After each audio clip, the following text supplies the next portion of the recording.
Bonjour, je m'appelle Cécile Lechard, je suis diplômée BSB 1997 et directrice du développement durable de la Maison Guerlain. Après BSB, j'ai fait un saut, mais très rapide, dans le luxe, qui ne m'a pas plu à cette époque. Et je suis partie travailler dans la finance socialement responsable pendant 6 ans. Ensuite au WWF, le World Wide Fund for Nature, le Panda, directrice des partenariats avec les entreprises. Puis j'ai écrit un livre sur le luxe et le développement durable il y a pile 11 ans, pour ensuite créer ma société de conseil sur ces sujets, qui s'appelle Citizen Luxury, et finalement rejoindre le groupe LVMH il y a 6 ans. Ma mission chez Guerlain en tant que directrice du développement durable, c'est vraiment de faire transitionner l'offre, c'est-à-dire nos créations, nos produits, vers plus d'éco-conception, plus d'éco-formulation, plus de transparence et bien sûr également de mener les programmes de biodiversité et de changement climatique et en réalité d'allègement de notre empreinte environnementale au sens large. Pendant très longtemps, on a pensé que luxe et développement durable étaient soit totalement incompatibles, soit totalement interconnectés et consubstantiellement liés puisque le luxe produit des produits durables. Mais aujourd'hui, il y a une accélération totale. Nos clients attendent de la transparence, de la traçabilité de nos filières, l'histoire des mains qui façonnent et tout simplement aussi un changement dans les codes du luxe, c'est-à-dire des packagings plus légers, rechargeables. Donc le secteur du luxe est en train d'avancer vers sa révolution verte. On dit souvent que les métiers du développement durable ont du sens et je ne boude pas mon plaisir, j'ai la chance de faire ce métier. En réalité, on ne peut pas faire du développement durable sérieusement si ce n'est pas absolument systémique et si on ne le fait pas avec tous les métiers des maisons ou de l'entreprise dans laquelle on travaille. Donc en réalité, aujourd'hui, le sens, par capillarité, il se retrouve dans énormément de fonctions dans une entreprise à condition qu'elle soit engagée. Chez Guerlain, on a une chance, c'est notre singularité. C'est-à-dire que la Maison Guerlain, qui a bientôt 200 ans, donc qui est une maison vénérable, on appelle ça une heritage brand, eh bien, elle est liée à la nature depuis sa fondation. C'est-à-dire qu'il n'y a pas de biodiversité en bonne santé, il n'y a pas de plantes à parfum, il n'y a pas de miel, qui sont les ingrédients héros, les hero ingredients, on dit chez nous, de toutes nos compositions.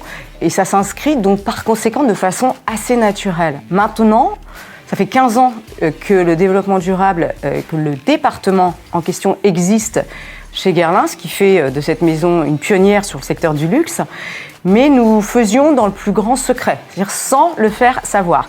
Et la révolution qui est aujourd'hui en train de se tramer, c'est plutôt comment on apprend en tant que maison de luxe, plutôt adepte du secret, à dévoiler ses coulisses, puisque le développement durable exige une totale transparence. Donc là, on sent bien qu'on n'est pas en adéquation totale avec l'ADN du luxe originel.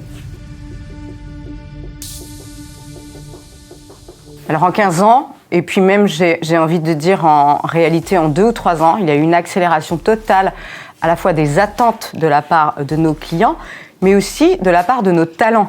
C'est-à-dire qu'on ne peut pas dissocier nos consommateurs des profils qui souhaitent rejoindre le groupe LVMH au sens large et la Maison Guerlain en particulier parce que son engagement a été pionnier. Et aujourd'hui, je trouve que ça fait partie de la structuration de l'individu. C'est-à-dire qu'auparavant, on avait beaucoup d'idéalistes, ce que j'étais certainement. Et aujourd'hui, en réalité, c'est une attente forte. Dans nos métiers, on veut de l'engagement.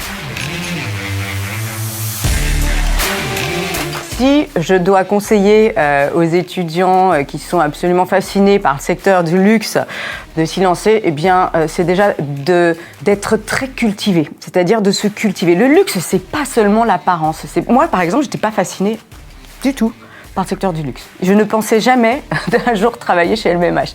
Donc, moi, j'ai découvert finalement ce que c'était. Et donc, cette culture, cette histoire, cette transmission, elle doit absolument être imprégnée pour l'étudiant. C'est-à-dire qu'on ne vient pas juste pour la dernière collection. On ne vient pas juste pour le dernier produit.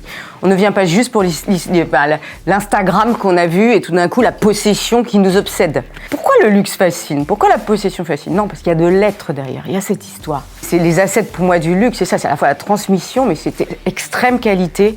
Et moi, mon plus grand plaisir, en réalité, pour être sincère avec vous, c'est de travailler avec des artistes. Ce sont des industries créatives. Et quand le développement durable se réinvente à l'aune de la créativité de ces gens-là, je peux vous dire que ça fuse et que ça me donne une énorme satisfaction.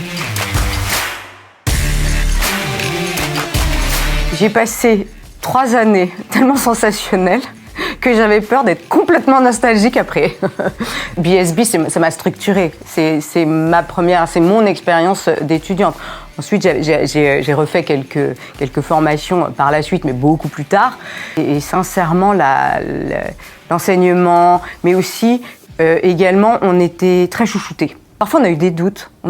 Et puis en plus, voilà, quand on est étudiant, BSB, on a quoi? On a 20 ans. Moi, je refuse de croire que c'est le plus bel âge. On ne sait pas ce qu'on va devenir. On ne sait pas comment on va se façonner. On a des envies, on a des sorties de route, on se remet dans les rails. Donc voilà, BSB, c'était ça, c'était oser, apprendre à oser aussi. Et puis des associations. J'aurais pas pensé d'ailleurs que j'allais être aussi active dans les associations. Et on avait créé la première association à l'époque qui s'appelait Expression pour réaliser le supplément d'un grand hebdomadaire qui s'appelait l'Express, supplément régional. Et ça, c'était de l'entrepreneuriat. En réalité, je réalise que c'était ces associations-là. Nous, on a pu se frotter à l'entrepreneuriat, ce qui m'a ensuite servi, puisque j'ai eu une période où j'ai, pendant 6 ans, géré ma propre petite société.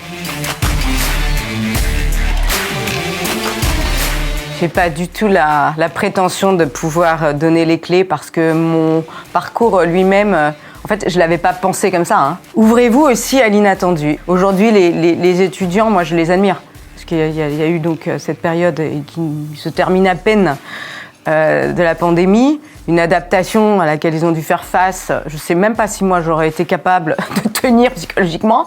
Et puis là, on sait dans quel contexte on est. Donc franchement, j'ai pas de conseil autre que voilà, s'adapter, être prêt aussi à se dire qu'il y a des belles rencontres dans la vie. Donc soyez curieux, soyez ouverts. Si vous avez rêvé une carrière, ma foi, tant mieux si c'est celle que vous arrivez à poursuivre, mais ne restez pas buté à quelques petits changements de cap. BSB, ça représentait vraiment une structuration. C'est ce qui fait que ce que je suis aujourd'hui professionnellement et même d'ailleurs humainement. Parce qu'on oublie souvent aussi de parler de la richesse de ce qu'on expérimente humainement dans une école. Or, je pense que c'est comme finalement une création, un produit de luxe. Il y a l'emballage, il y a le fond, il y a la forme. Et tout ça est intrinsèquement lié. Et ça, c'était très fort chez BSB et c'est ce qui fait ce que je suis aujourd'hui. Alors, la Cécile de 97, elle se dirait « Ah ben, tu es arrivée dans une voie que je n'aurais pas imaginée pour toi, mais tu es fidèle à tes aspirations, c'est-à-dire que tu fais ce que tu aimes. » Mes 3 sources d'inspiration, ça va être très facile. Hein. C'est la nature. La nature, c'est une source d'inspiration infinie. Et puis, il y a des figures aussi. Et des figures emblématiques, ça va être des entrepreneurs. Et puis ça va être aussi, et ça sera plus intime, mais c'est ma nouvelle CEO, une présidente, et qui aide énormément les femmes. Et si je suis là aujourd'hui, c'est grâce à elle. Elle s'appelle Véronique Courtois. Alors si j'avais un conseil à donner aux futurs diplômés, eh bien c'est croyez en vous. N'ayez pas tant d'angoisse que cela. Et même si le monde est difficile aujourd'hui, n'écoutez pas les parasites, ceux qui vous disent « Mais non, ça, c'est pas une bonne idée, mais enfin, tu n'y arriveras jamais. » Moi, si j'avais écouté ça, parce que sincèrement, j'ai fait du développement durable finalement en sortant de l'école, et j'avais même des petits camarades que j'aimais beaucoup qui me regardaient en me disant « Mais quelle idée! Puis en plus, tu gagnes pas ta vie. » Et ben, écoutez, je m'épanouis et finalement, aujourd'hui, je gagne ma vie. Voilà. BSB. We believe in you. We believe in youth.